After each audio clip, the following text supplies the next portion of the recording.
Gaya nga po mga idol ng naibalita ko sa inyo, mismong si Stephen A. Smith na ang nagsabi na gusto nga pong i-trade ng Phoenix Suns si Kevin Durant. Ibig sabihin malaki ang posibilidad na maging available na ito sa free agency. Kaya magkakaroon nga po ng oportunidad na makuha siya ng mga teams na interesado sa kanyang serbisyo. Isa na dyan ang kanyang dating team na Golden State Warriors na willing na rin naman nga pong pabalikin si Durant at itandem muli kay Stephen Curry basta't mabuhay lamang nila ang kanilang nasirang dynasty. Sa katunayan, sa kagustuhan nga po ng kanilang team na makakuha ng bagong superstar, plano at kagaya ni KD, plano ngang i-trade nila sina Chris Paul at Andrew Wiggins. Ganyan nga kadesperado ngayon ang Golden State para lamang mapalakas ang lineup. Alam naman ninyo, kabilang silang dalawa sa may pinakamalaking sweldo sa lineup, kaya kung sakali man nga po na ma-trade ang mga ito, makakabuo sila ng malaking cap space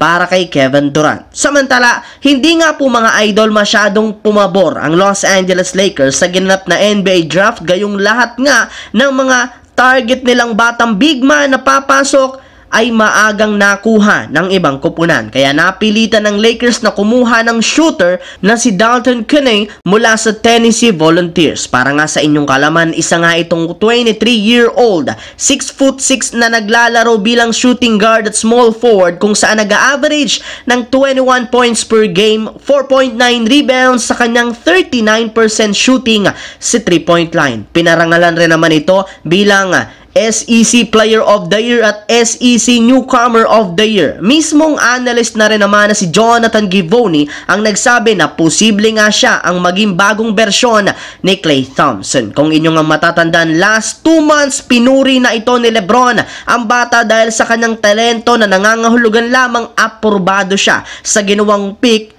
ng Lakers. At ngayon nga pong tapos na ang first round, focus na rin naman ng Lakers sa second round sa pagtanggal ng ilan sa kanilang mga manlalaro. Sa katunayan, ayon nga sa lumabas na balita, plano nga po ng Lakers na i-trade ang dalawang point guard na sina Jalen Hood-Schifino at si D'Angelo Russell para makakuha ng mas magaling na player sa market. Nariyan na rin naman sina Gabe Vincent at Austin Reeves na aasahan nilang maging playmaker sa kanilang team. Sa kabilang banda naman, isa nga po mga idol sa mga pinakamaswerteng kupunan sa first round ay ang Memphis Grizzlies, since matagumpay nga po nilang nakuha bilang 9th overall pick ang target na si Zach Edey mula sa Purdue. Alam naman ninyo, ito nga itong 7'4" center na talaga namang makakatulong ng husto sa Memphis. At ang maganda pa dyan, makakabuo rin naman sila ngayon ng bagong twin tower na sina Zach Edey at Jaren Jackson Jr. Kaya mabibigyan nga ng pagkakataon si Morant na gumawa ng kahit anumang tira, gayong siguradong meron at merong kukuha ng rebound para sa kanya.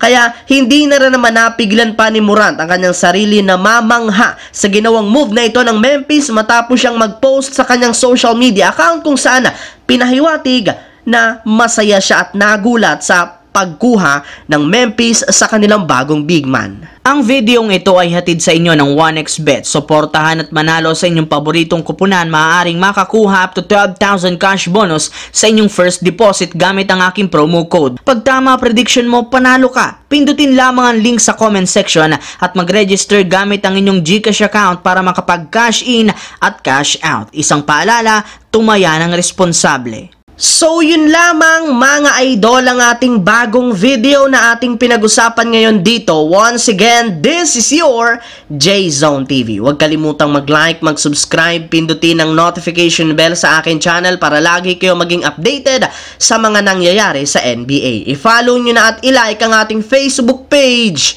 J-Zone TV.